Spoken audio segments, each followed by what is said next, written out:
Natal, ouvindo Lucindo, Nilson Venâncio, Tupijó, sentado sozinho, tomando um coquinho, comendo gó. Eu tenho aqui comigo o médico Arivaldo Meirelles. Tudo bem contigo, doutor Arivaldo? Tudo bem, Marcelo. É um prazer Seja bem-vindo. Seja novamente bem-vindo aqui com você. Arivaldo, você tem hoje uma estrutura que trabalha com reprodução assistida, né? A gente tem um índice muito grande de casais que não conseguem engravidar, e eu já acompanho o teu trabalho faz bastante tempo. Eu lembro que no início os procedimentos vocês faziam em São Paulo. Em São Paulo. Né? Mas aí você montaram uma estrutura para funcionar aqui. Conta para a gente como é que funciona essa estrutura. Essa estrutura é fruto do trabalho já de 18 anos. Né? Então, inicialmente, até 96, eu trabalhei em São Paulo. Certo. Com um grupo do qual eu ainda faço parte. E em 96 eu vim para cá, montamos inicialmente uma estrutura que teve alguns problemas, o que motivaram a um retorno a São Paulo. Mas há 5 anos, realmente nós montamos uma clínica de alto padrão, né, com recursos tecnológicos de ponta, Sim. realmente para suprir a necessidade não só de Belém, mas da região. Nós somos um centro regional. Sim. E totalmente hoje independentes. E, coincidentemente, nesses últimos 5 anos, a reprodução ela realmente teve avanços marcantes. Você está falando na questão da pesquisa, na questão técnica disso. Isso, Sim. Recursos tecnológicos. Nós saímos de taxas de gravidez de 30% em um casal com uma idade razoável. O que é uma idade razoável para reproduzir? Entre 35 a 37 anos. Sim. Para 65%, 70%. Que ótimo. Que diferencial foi esse? Melhores condições para se preparar os embriões, né? O cultivo embrionário e os recursos da genética. Hoje em dia, antes de transferir o embrião ao útero, você pode retirar algumas células do embrião, fazer o diagnóstico se aquele embrião é saudável ou não. Sim. E com isso você melhora os resultados. Claro. Né? Porque o grande problema na falha de implantação, ou seja, no êxito do tratamento, é exatamente aqueles embriões que têm alterações cromossômicas. Entretanto, não se pode confundir, não é, o uso do rastreamento da doença genética como um uso universal. Não. Usa aqueles casais que têm menor possibilidades de êxito. Entendi. Para otimizar o resultado deles. Existem duas maneiras, né, de reprodução assistida? Sim. A inseminação intrauterina. Sim.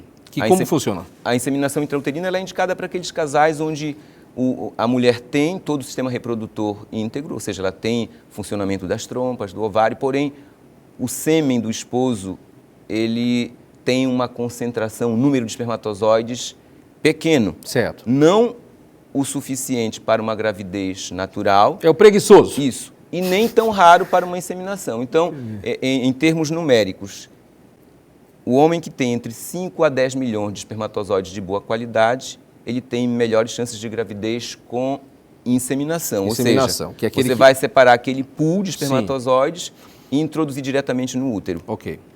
Abaixo de 5 milhões, a indicação é a fertilização in vitro. Mas deixa eu perguntar primeiro dessa. E qual é o resultado que a gente tem dessa primeira... Essa primeira, não, você só faz corrigir, não é, uma dificuldade. Não, eu estou dizendo o resultado de êxito. De êxito, 30%, 25% a 30%. 25% a 30%. É muito próximo de um casal que não usa nada como tratamento. Tá. E depois nós temos a... Fertilização. Fertilização. A fertilização é quando você... Coleta o óvulo. Isso. Não é? Coleta o espermatozoide, faz a fertilização do óvulo no laboratório. Verifica se não tem nenhum problema. Isso. Ele fica 5 dias em cultivo embrionário no laboratório. Sim. E depois a gente transfere o embrião com média de 150 células para o útero.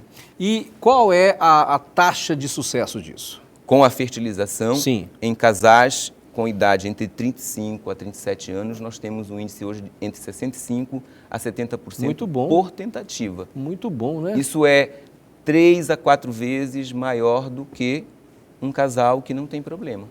Agora, existe um preconceito, né, estúpido, e está diminuindo, né, em relação a quem... Progressivamente.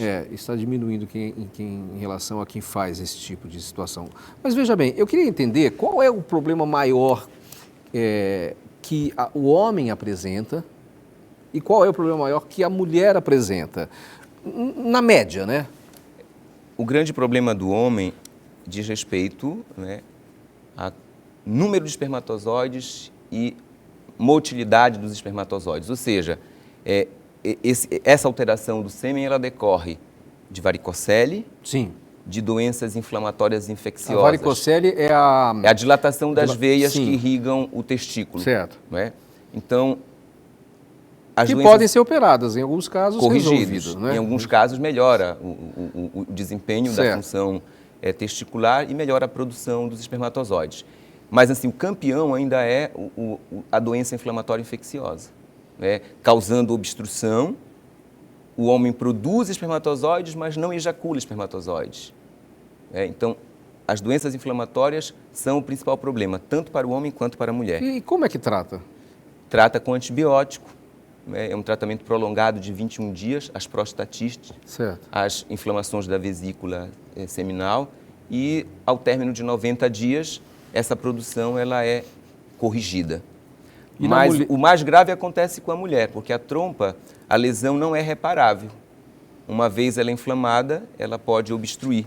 E aí não há mais comunicação entre o ovário e o útero, portanto o espermatozoide não tem como encontrar o óvulo. E aí tem que fazer reprodução. Aí reprodução assistida é a indicação. É por isso que, desde a década de 60, né, com aquela chamada liberdade sexual, começou o boom das doenças infecto-contagiosas, DSTs. Sim. E com isso, hoje nós temos de um universo de 15% de casais em idade reprodutiva necessitarem da fertilização in vitro para um universo de 40% a 45%. Então, é por isso que cresceu muito o uso da fertilização in vitro. E esse crescimento acabou quebrando paradigmas. Esse preconceito, né, que existia, né, ele veio diminuindo à medida em que a população foi necessitando mais. Claro. Não é? Os custos, os investimentos, eles foram minimizados, né, porque a tecnologia foi difundida. Há 10 anos atrás, a gente só tinha centros no Sudeste, hoje todo o Brasil tem centros, então o tratamento ficou mais acessível. Arivaldo, agora, dizem que depois dos 40 anos para a mulher é mais difícil. Isso é verdade e por quê? É verdade porque o óvulo ele é mais velho do que a mulher. Então, com 6 semanas de vida intrauterina, os óvulos eles realmente já estão ali na estrutura do ovário. Então, eles são os mesmos aos 40 anos. Né? E tem uma série de fatores ambientais, né, hormonais, diminui alimentares. Quantos por cento, assim, de 40 para baixo e de 40 para cima, a possibilidade da mulher engravidar? Tá, vamos falar de um casal que não está precisando de tratamento, uma mulher que não vai precisar de tratamento. Tá. Aos 35 anos, não é? Aos 35 anos ela vem mantendo uma taxa de fertilidade equilibrada. Certo.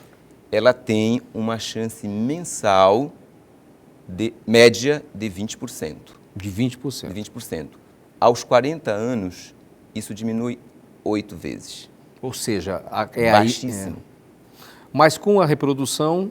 Com a reprodução melhora muito, mas aos 40 anos ela não ultrapassa 30% com as melhores técnicas de tratamento. A partir dos 40 anos, entra um outro capítulo, que já é a recepção de óvulos. Agora, doutor, hoje é permitido escolher sexo, escolher o... Existe isso, essa possibilidade? Foi muito debatido isso, né? Ainda é debatido, né? E conquistas muito grandes vêm ocorrendo nessa área. Né? A nossa normatização do Conselho Federal de Medicina, ela proíbe a seleção de sexo por uma escolha simples. Sim. Que seria isso, não, eu tenho 2 filhas, eu quero ter um filho. Não, isso não é possível. Mas existem condições, Por exemplo, existem doenças que são ligadas a um determinado sexo. Se eu tiver um filho homem, ele vai trazer essa doença. Nessa condição, o conselho permite. Não é?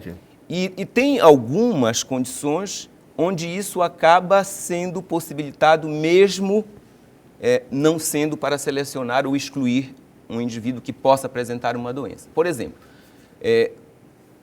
chega um casal cuja esposa tem 42 anos. Sim. A gente sabe que o risco de doenças cromossômicas nessa população é alta.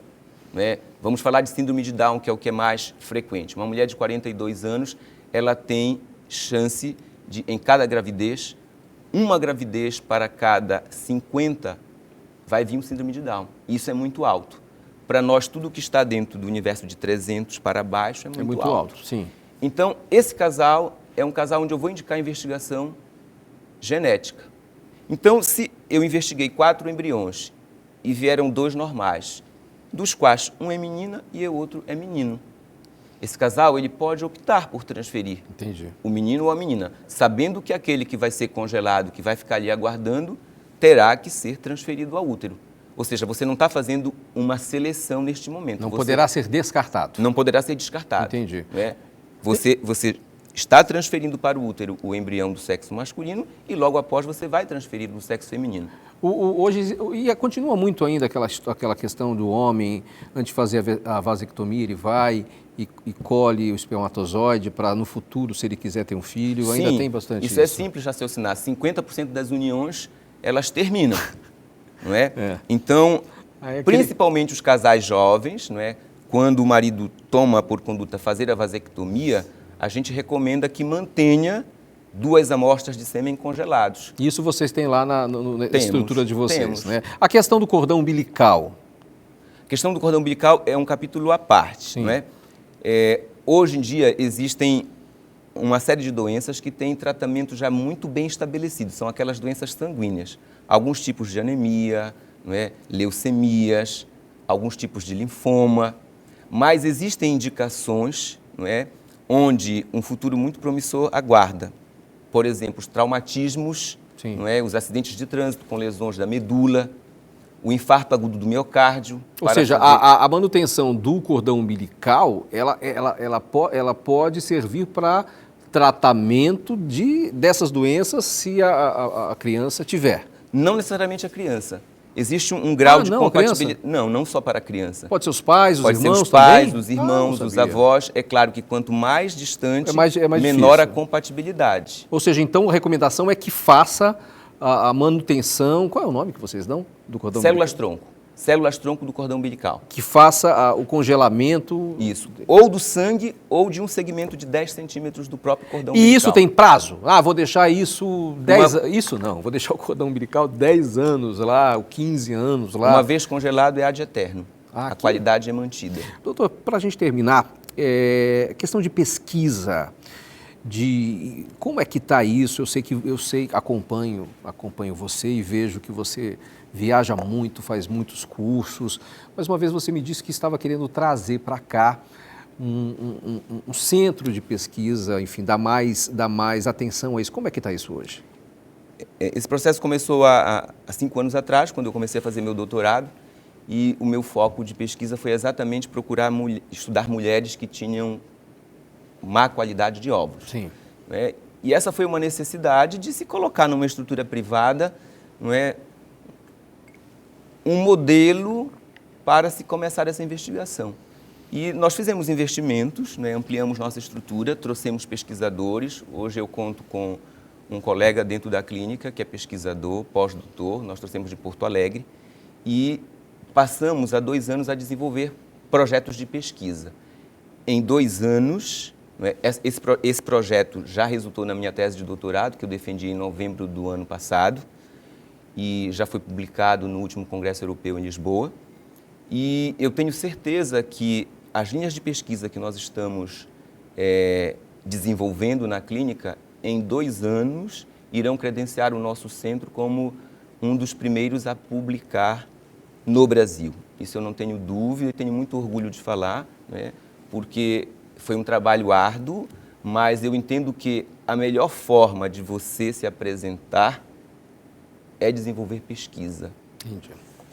Arivaldo, eu agradeço a tua presença aqui e tá vendo? É muito simples hoje você poder procurar. Às vezes os casais sofrem imensamente, existe um preconceito do homem, eu tenho um problema. Isso é tudo bobagem, porque no final das contas o que importa é que eles busquem o que eles querem, né? Que é ter o filho, né? É muito mais, hoje está tudo muito mais fácil, não tá? Certamente.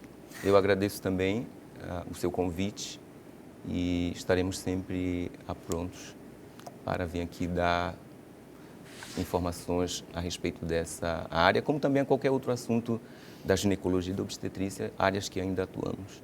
Bom, obrigado. Agradeço a sua presença, a sua participação. Semana que vem estaremos de volta no mesmo horário aqui na RBA. Até mais. Eu quero cantar pra ver você dançar. O pássaro que eu vi é o pássaro cantador, menino. Eu quero cantar pra ver você dançar.